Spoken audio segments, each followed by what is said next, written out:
The old house groaned. It was as if the very walls were alive, breathing in the darkness. Every creak and moan seemed to carry a story, a history of those who had lived and perhaps died within its confines. The air was thick with an unsettling stillness, broken only by the occasional rustle of leaves outside. Shadows danced in the corners of my eyes. They seemed to have a life of their own, flickering and shifting as if whispering secrets to one another. I could never quite catch them, always just out of reach, always just beyond the edge of my vision. It was maddening, this constant feeling of being watched by something unseen. My new roommate, Emily, was different. Quirky, I told myself. She had a style that was all her own, a mix of vintage and modern that somehow worked. But there was something else about her, something I couldn't quite put my finger on. She moved with an almost ethereal grace, her presence both comforting and unsettling at the same time. But her gaze lingered too long, her smile never quite reached her eyes. It was as if she was looking through me, seeing something I couldn't. Her eyes held a depth of sadness, a weight of secrets that she never shared. I often found myself wondering what lay behind that forced smile, what thoughts haunted her in the quiet moments. One night, I woke to whispers. They were soft at first, barely audible, like the rustling of leaves in the wind. But as I strained to listen, they grew louder, more insistent. It was as if they were calling to me, beckoning me to join them in the darkness. My heart pounded in my chest as I sat up, trying to make sense of the disembodied voices. Just outside my door, hushed voices, speaking in a language I didn't understand. It was a strange, melodic cadence, both beautiful and terrifying. I crept to the door, my hand trembling as I reached for the handle. The whispers grew louder, more urgent, as if they knew I was listening. I hesitated, fear gripping me, but curiosity won out. Emily stood there, bathed in the pale moonlight.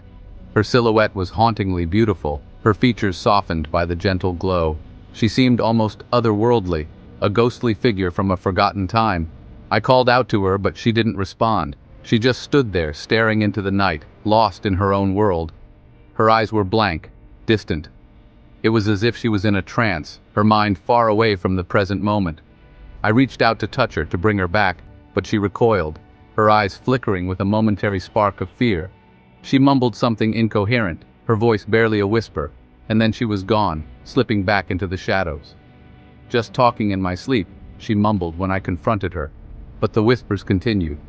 Night after night they filled the house, weaving through the walls, seeping into my dreams. I tried to ignore them, to convince myself it was just my imagination. But the fear gnawed at me, growing stronger with each passing night. Night after night they slithered into my dreams, twisting my sanity. I would wake up drenched in sweat, my heart racing, the whispers still echoing in my ears. Sleep became a distant memory, replaced by a constant state of dread. I felt like I was losing my mind, trapped in a nightmare I couldn't escape. The house felt colder then, the shadows deeper. It was as if the very essence of the place had changed, becoming darker, more sinister.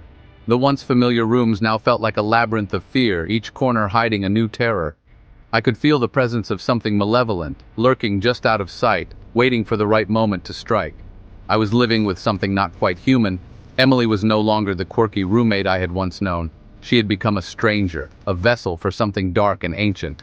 I knew I had to leave, to escape the house and its whispers, but the fear held me captive, paralyzing me with its icy grip. I was trapped, a prisoner in my own home, haunted by the whispers in the dark. Mark was a slob. He had a knack for turning any clean space into a chaotic mess within minutes. His side of the dorm room was a disaster zone, with clothes strewn everywhere, books scattered haphazardly, and half-eaten food left to rot. It was a sight that could make anyone cringe. His side of the dorm room was a disaster zone. Papers, clothes, and random items were scattered all over the place. The desk was cluttered with half-eaten pizza slices, empty soda cans, and textbooks piled high. It was a wonder how he could find anything in that mess. But it wasn't the mess that bothered David. It was the smell. A pungent, almost unbearable odor that seemed to cling to everything. It was as if the room itself had absorbed the stench and refused to let it go. David tried to ignore it, but it was impossible. A sickly sweet odor that clung to the air, growing stronger each day. It was a smell that made David's stomach churn. He couldn't understand how Mark could live in such conditions. The odor seemed to have a life of its own, intensifying with each passing day. David noticed the flies first. They appeared out of nowhere, buzzing around the room, landing on the piles of dirty clothes and leftover food. It was as if they were drawn to the stench, unable to resist its pull. The sight of the flies made David's skin crawl, then the strange humming sound, like 1,000 whispers, emanating from Mark's closet. It was a low, almost imperceptible noise that sent shivers down David's spine. He tried to convince himself it was just his imagination, but the sound persisted, growing louder each night. He never saw what lurked inside, but he felt its presence, an unseen guest that seemed to watch him from the shadows. David's nights were filled with restless sleep, haunted by the feeling of being watched. He could sense something malevolent hiding in the darkness. A cold dread seeped into his bones. It was a fear that he couldn't shake off, no matter how hard he tried. The room felt colder, the air heavier, as if the unseen guest was drawing the warmth and light out of the space. David's anxiety grew with each passing day. One morning Mark was gone, vanished. His side of the room was just as messy as ever, but there was no sign of him. David searched everywhere, but it was as if Mark had disappeared into thin air. The only thing left behind was the lingering odor. Only a faint, sweet odor lingered, a chilling reminder of the unseen guest that had shared their room. The room felt emptier, more sinister, as if the unseen guest had claimed Mark. David couldn't shake off the feeling that whatever had taken Mark was still there, watching, waiting. The letters started subtly. At first, they were just a curiosity, a small mystery that added a bit of intrigue to our otherwise mundane lives. Postcards from exotic places addressed to my roommate, Alice. But Alice never traveled. She never even expressed a desire to see the world. The postcards were from places she had never mentioned, places she had no connection to. She was reclusive, her room a fortress of trinkets and strange artifacts. It was like stepping into another world, a world filled with the remnants of forgotten times and places. Then came the packages, oddly shaped, wrapped in layers of twine and old parchment. They arrived at irregular intervals, each one more mysterious than the last. The contents were always peculiar, items that seemed to belong to another era. I'd hear Alice at night, her voice a low murmur, as if speaking to something unseen. It was unsettling, the way she seemed to be having conversations with the darkness. I often wondered who or what she was talking to. One day, I stumbled upon Alice's diary. It was an old leather-bound book, its pages yellowed with age. I knew I shouldn't invade her privacy, but curiosity got the better of me. It spoke of bargains, of ancient entities, and of a debt paid in memories and sanity. The entries were detailed, filled with descriptions of rituals and incantations. It was like reading a horror novel, but this was real. The final entry sent shivers down my spine. It was a warning, a desperate plea for help. Alice wrote about a presence that demanded more from her, something she could no longer give. "He wants more," it read. The words were scrawled hastily, as if written in a moment of panic. The ink was smudged, the letters uneven, and below it, my name. My heart raced as I read it. Why was my name there? What did it mean? I felt a chill run down my spine, a sense of dread settling in the pit of my stomach. The collector had set his sights on me. The new roommate looked exactly like Lisa. Same fiery hair, same bright green eyes. Everyone said it was a coincidence, a cruel trick of fate. But I knew better. Lisa moved into the apartment just days after the funeral. She wore Lisa's clothes, used her perfume, but her touch was cold, her laughter hollow. The nightmares started soon after. Visions of Lisa, trapped in darkness, her screams echoing in my ears. "She's gone," the new Lisa whispered, her voice a chilling imitation. "But I'm here now." Section 5. The Night Watcher. The old Victorian house had a certain charm, but at night, it transformed. Shadows stretched from every corner, the silence broken only by the creaking of the ancient structure. My roommate, Edward, always seemed drawn to the darkness. He'd spend hours at the attic window, gazing at the moonlit street below.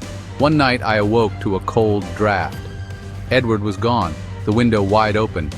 Below, a figure stood bathed in the pale moonlight. It turned, its eyes glowing with an unnatural light. Edward, but not Edward. Something else wore his skin.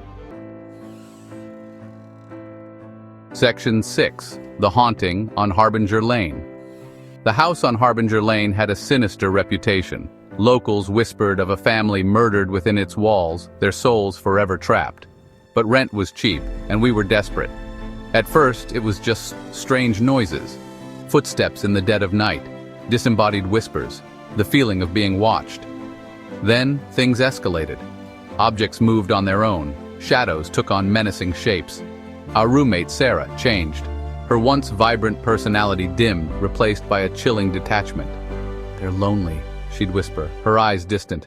"They just want to play." Section 7. Mirror, Mirror. The antique mirror was beautiful, its silver tarnished with age. My roommate Claire insisted on hanging it in our living room despite its unsettling aura. I started seeing things in its reflection, fleeting glimpses of a shadowy figure lurking in the background, a distorted version of myself with eyes filled with malice. Claire grew increasingly obsessed with the mirror, spending hours gazing at her reflection. One day I came home to find her gone. The mirror was shattered, shards scattered across the floor, and reflected in each one a pair of cold, malevolent eyes. Section 8. The Roommate's Curse. The old woman had warned us. "Don't let him in," she croaked, her voice raspy with age. "He's cursed." But we dismissed it as the ramblings of a senile neighbor. Our new roommate, Daniel, was charming, charismatic, but beneath the surface, a darkness lurked.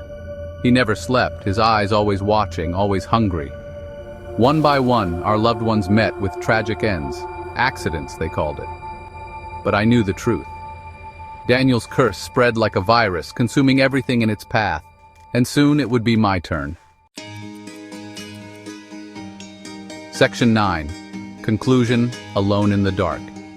The stories linger, shadows cast on the walls of our minds. They remind us that sometimes the greatest horrors lurk not in the darkness outside, but in the faces of those we trust the most.